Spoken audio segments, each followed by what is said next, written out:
Sister made me her maid of honor, but then humiliated me by making me sit at the kids' table. My sister 30 for F and her husband 36M just got married 3 months ago. I 30F was appointed maid of honor. I was so excited to help her plan her wedding, and I took on most of the work since I was unemployed at the time and she's a doctor. I won't get into details, but take note. She didn't have a wedding planner. It was all me the time leading up to the wedding.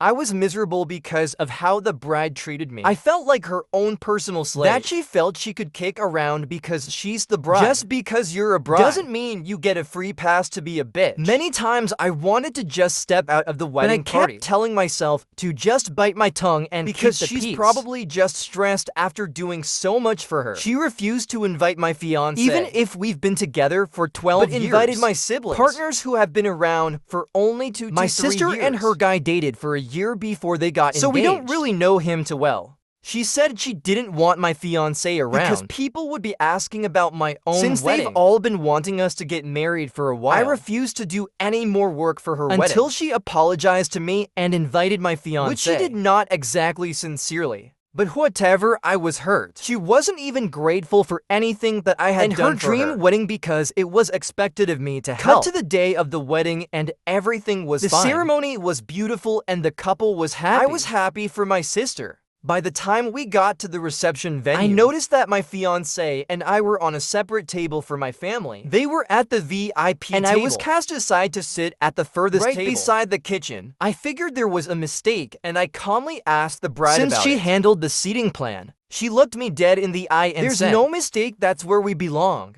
At the kids' table and far away." We were seated with 7 to 14 years olds. The groom overheard us and agreed with me, but kept quiet when my sister gave him "Don't you dare disagree with me." Look, at the end of the night, the groom apologized to my parents for what happened to me and said he had no clue his bride did that, but he didn't say a word to me, as his bride told him not to because of this. I decided to not make an issue and just try to enjoy the remainder of the night with my partner. I wouldn't make a most speech. My parents noticed where I was and got upset at the situation as well. My siblings knew very well I wasn't at their table, bother looking for me or wondering why I wasn't seated there. When they heard I wasn't making a speech, my 2 brothers walked to my table to tell me saying I had to understand my sister and the stress of being a bride. Be nice to her because it's her special day. And you're only a bride once. Yeah, right. I bet they'll divorce that. I'm a disgrace and a disgusting disappointment for not doing a speech for my sister. That would make my sister sad, and I was being selfish, making the night about me when I was literally quiet in our corner. Needless to say, I wasn't having the best time. So we got up and left. We ended up in McDonald's for dinner. And I posted a story of us getting burgers saying post-wedding meal. I made sure I posted it after the reception ended, to not make it look like I did. But my siblings saw this as an attack to my sister somehow. Up to this day, the bride says she did nothing wrong, and her reasoning for putting me there was one: I didn't plan her wedding exactly like she envisioned during the process, so I deserved to sit there when I was doing everything she told me she wanted to. She didn't like that I looked pretty in my gown, and I needed to be punished for insisting on bringing my fiancé. I didn't plan for my own wedding as yet. I wanted to be 100% focused on hers. She banned me from getting married before her since she's older again because I didn't want the drama. I agreed, but now I just don't want except my parents and a few close friends. My parents agree with me, but my siblings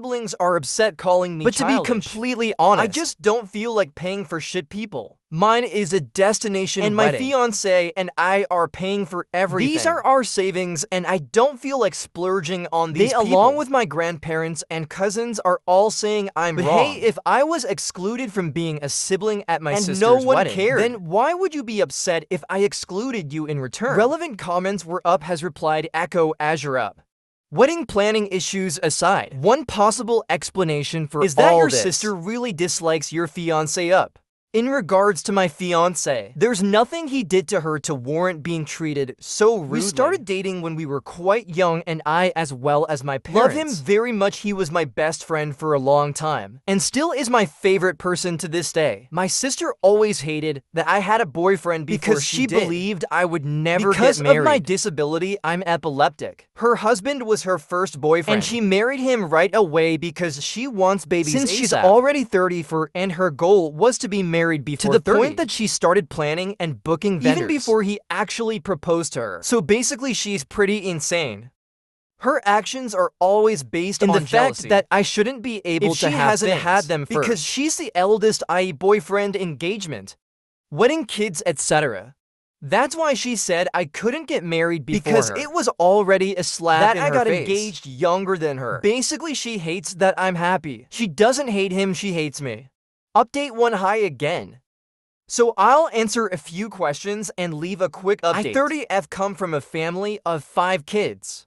I failed to mention this because I didn't think it was all that relevant. I actually have 2 sisters, 34 and 32, and 2 brothers, 26 and 22, a little more of my sisters. They're the best of friends. They're the picture-perfect model of sisterly love, while I'm the middle child with 2 younger brothers. So why did I agree A to be Mo? Well, because I thought it would bring us closer. In my mind, I believe that this was her trying to be more of a sister to me. You always hear stories of that sisterly bond around weddings. And I tried to nurture that because that's what they had. And that sibling bond is what my brothers had with each other as well. Any chance I get to connect with my sisters, I jump at the opportunity. It's more me just feeling left out than being a doormat. I was a very sickly child. And that is why I was mostly with just my parents. My siblings would be going out, meeting friends, etc., which is what my siblings envied. Apparently, they aren't close to my parents.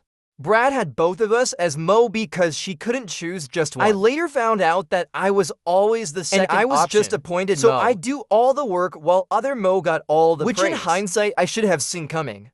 While my brothers were busy harassing me about giving my most speech, Sister 2 was giving her own most speech about how she absolutely loves the bride and will do anything all that CRP she then conveniently calls all the siblings to the stage to toast the bride. I was crying and rushing out / walking away from my brothers. So the other relatives in attendance, I was making a scene and making it about me. No, it's not the first time she hurt me. Fat shamed me as a child, calling me a potato, saying things like I was a burden to the family because of my epilepsy, throwing all my makeup in the sink and wetting because I moved her bath towel in the bathroom, calling me the stupid low IQ even sister. If I'm a licensed architect with a master's degree. When her guy friends wanted to ask for my number, taking my dream church for me, which is why fiance we said we could do a destination wedding at my dream country instead. It's just the worst she's done to spite me in front of my entire family. And no, we still haven't spoken since then. And she still maintains that I was the one who ruined by getting upset about the seating. Now for the update, we will elope. Just us two and a handful of close friends that were there for us. Since the beginning of our relationship, we'll have a small church wedding and a little celebration on the beach with the people chosen we family, followed by island hopping with our entire around the Philippines, all paid by us. Because I will spend on memories and for people that love and appreciate us. The budget we set aside for a wedding in Italy will be put to an intimate 5-day wedding celebration on an island in the Philippines. So we will have our reception with the family when we get back home. The plan is to invite both our big families to a lunch on the collectively weekend. This would mean about 80 guests max. Both our parents wanted to help pay for the engagement and rehearsal dinner. They agreed to pay for this luncheon / reception meaning instead. They could invite whoever they please. They handled the guest list. If my siblings are invited, I couldn't care less because I'll be too busy with my husband of 1 to 2 weeks by then. Here we can still have the father-daughter dance and a few other things like cake slicing, etc. We'll have panadas, a brick oven, pizza cart, coffee and pretzels, and an amazing Italian buffet with a pasta bar. Lots of fresh fruit and cheese because who doesn't like cheese? As for seating plan, ever watched Mamma Mia 1? Yet think that. A long winding table where my siblings can be as far away from me as possible and as close to the service area as possible without it being obvious because they'll all be together at their own siblings table. We'll be in the center with my fiance, his 2 brothers, and our parents will be next to us. While my wonderful sibs are by the end of the table, by the restrooms where they belong. I don't care at all if they're invited because to this lunch. I really have nothing left for them. Not even anger, I'm just so done with them that I feel more for a stranger on the street than I would for these people. It's indifference. They've hurt me so many times that I'm numb to their existence. 3 no brides allowed. My sister expects to be my Mo in return. definitely not going to happen. Since my siblings won't be present in the ceremony, I do not need her around. I do not want her around. Yes, she will be invited out of courtesy to the reception most likely, but I will make sure she's set aside like I was. How so? We recently found out she's pregnant, so I'm planning my wedding around her due date. Well, luckily she's due around June, which really was the month we wanted. So if she does decide to attend with a newborn and her husband, she's going to be at the kiddie table and told to step out when baby starts to cry. In the end, our wedding day is for us, and eloping is the only way. I feel like we could just sit and enjoy our special day together, away from all my siblings and family issues. Then we get back, have a get-together lunch with some good food and good fun, which is really all it is to me, a lunch. Luckily, fiancé's fam isn't as insane as mine is, so there you have it. Thank you all for your messages and comments and insights. I really was going a bit loco back then, thinking I was overreacting. Thank you so much for the clarity. Cheers to the end of this emotionally draining year. 20 relevant comments were up. Has replied outrageous_smile_996. But you will invite them to the party. It's like saying no matter what happens, come to my wedding, sorry. But I think there is no way to avoid drama with these siblings up. Thank you for the concern, but they aren't coming to the wedding. Just a lunch after the fact, as in minimum 2 weeks after my wedding. They can do whatever drama they want during because lunch. They'll be the ones who look bad and just laugh. I would have been married by then and done celebrating with my closest friends weeks prior. So by then, I'd just be enjoying some pizza and wine with a husband. Obis said they're jealous of the attention. God for being sickly when she was a kid. Sometimes parents can become so preoccupied with a sick child that they wind up neglecting the other kids. If that's the case here, then the sibs would have good reason to be angry. But they're mad at the wrong person. Opt didn't ask for any of this anyway. These people are adults, and they need to get their shit together. They're old enough to realize none of this is OP's fault. My parents were actually very supportive and did all they could to be as fair to all of us. So I really can't put fault on them. They're really amazing parents. I wasn't treated any different. I just didn't have many friends. Being absent from school constantly, so I'd hang with my mom. She's honestly my best friend. It was okay growing up, but the jealousy really was evident when we were in our 20s. Parents are allowed to be closer to one child at the others. Treat them like trash. New update. The wedding, I absolutely enjoyed wedding planning with my husband, yay. If you ever decide to get married, do a small wedding, you'll live longer. I swear. We told our friends and families that we were pushing back the wedding and wanted to do a destination bachelor/bachelorette trip. They had no idea we were actually getting married on this trip. We got to Boracay 3 days before everyone for summer's time. When friends arrived, we did all the fun island activities. The night before our wedding, we asked everyone to be up at 7 for breakfast and to dress up in tropical beach outfits for cute pics. We told them to pack this beforehand. Once everyone was their husband told them we were to be married and this was actually an elopement. The excitement from all our friends will forever be a core memory. It's the best feeling to actually have people genuinely happy for you. US girls did each other's hair and makeup, cried and hugged a lot, while the boys had a good time drinking and playing football. We had our phones in an old digital camera that we'd pass around, and that was it for our event photos. Surprises were our thing since we began dating, and it was just so sweet that we both thought to do the same. For our wedding, I love flowers, but I didn't want to bother finding a supplier there. We did have someone help us with all the requirements, but that was it. I just get flowers for the luncheon instead. Well, my husband decided to speak to the hotel to surprise me. He knew my favorite flowers and made the prettiest bouquet ever. He also had the church filled, and I ruined my makeup, crying when I walked in for my husband. He is extremely close with his brother, so I made sure to fly them out to surprise him too. He needed his best men there, and I was happy to have them. We set our itis and headed to the hotel for dinner by the beach. For a bottle fight, Google that now. It's so good, nothing fancy. But we were happy the luncheon before the elopement.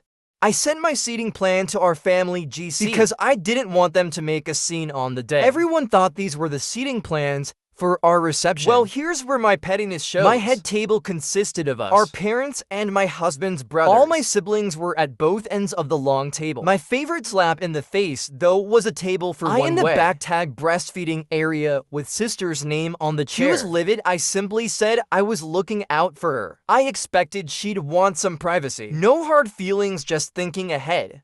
My siblings refused to come because they saw my elopement as an act of disrespect. Especially since my brothers-in-law were there. They called our relatives to tell them to not come. Some were upset I could do that to family, and they did not agree with our union. I'm happy to report that for 127 only guests, 58 were coming, so I cut my budget by over half. Sounds like a win to me. The venue was my husband's small family farm, which was so beautiful that I didn't need to spend much on decor at all. Music was just a Spotify playlist. We made photos prenup. Beach and lunch were all by my friends. Cake was baked by me and mom two nights before. Flowers I bought myself from the morning market and arranged with my dress girls. Was just one I had in my closet. Food. We asked people to bring over potluck meals instead they wanted of gifts. We still had our pizza oven, pretzel cart, and coffee bar that we paid for instead of a caterer. The invites were designed by us and sent via email. Since my siblings all didn't want to attend, only Brittazilla's hubby got an invite with no option for a +1. Her C-section was scheduled a week before my wedding. Did she notice I planned for her to miss the luncheon? Yes. She did. It was magical. US being so unaffected upset them even more. But I've come to realize that the louder you try to force people to side with your opinions and your narrative, then the more toxic, unhinged, narcissistic you are. No, I didn't need to go and see with them because they all decided to be and see with me. I didn't even need to try. Blessings left and right for those blaming my parents. None of my siblings were neglected. If anything, they gave my sib so much more time and freedom to compensate for all the attention I needed. Remember, these kids are grown as adults. My parents are seniors, they're tired. They told my siblings off for being gigantic gaping a holes. But what else can they do, really? Put them on timeout since both our parents wanted to pitch in. They helped us with a down payment on a house instead. In return, we surprised them with a 1-week vacation each to Amontillado. We saved so much from our wedding and we just wanted to show how much we appreciate their support and lastly, love. Any extra food and flowers were either taken home by guests or that donated. Just made everything more special. Weddings are about love. Our favorite people were around to celebrate and we made sure to also celebrate the love we have for them. Our family best friends. Dogs who were the stars of the show. Really, I fully embrace this life of peace, contentment, and indifference from my siblings. No idea what they're up to. Sorry they kicked me out of the GC. And I only know my sister gave birth because bro-in-law messaged. She did. Last thing I heard is they were still trying to badmouth my husband. But we really couldn't care less. We've moved on. Sucks for them they haven't. Thank you all for following along. It was empowering to know I wasn't alone. To hear that this type of sibling abuse isn't actually normal. This is your kitty table maid of honor. Finally signing off. Relevant comments were up. Has replied commenter, I do have a follow-up question. The original post talked about a destination wedding in Italy, to which they were not invited. What makes it plausible to them they would be at the reception? Oop, they were invited to Italy. It's a given that family is invited to weddings, unless they're like mine and they knew of our initial plans. Of course, nothing was set in stone because, like I said, I didn't plan anything for my wedding because I prioritized hers. After my sister's wedding, I decided to find ways and means to uninvite them. Make sure they don't attend. Well, they still believe they were sure invites. Because family, which was the entire point of my posts, it'd be if I didn't invite them and as stated. Of course, it was plausible to them. They'd be at reception because they believed they weren't wrong. Still wanted at the wedding. Please read carefully. Smile. Lou responds on how her parents treated her siblings when she was sick. Thank you for your opinion on the matter. But I sincerely believe it's not my parents' fault at all. I can't explain to you how my childhood turned out and I can't explain to you just how good my parents were. So if I can't convince you, then alright. But I'm going to always defend my parents on this. Smile if you say they had trauma. Well, I've had far worse trauma growing up with epilepsy. And I never treated them poorly.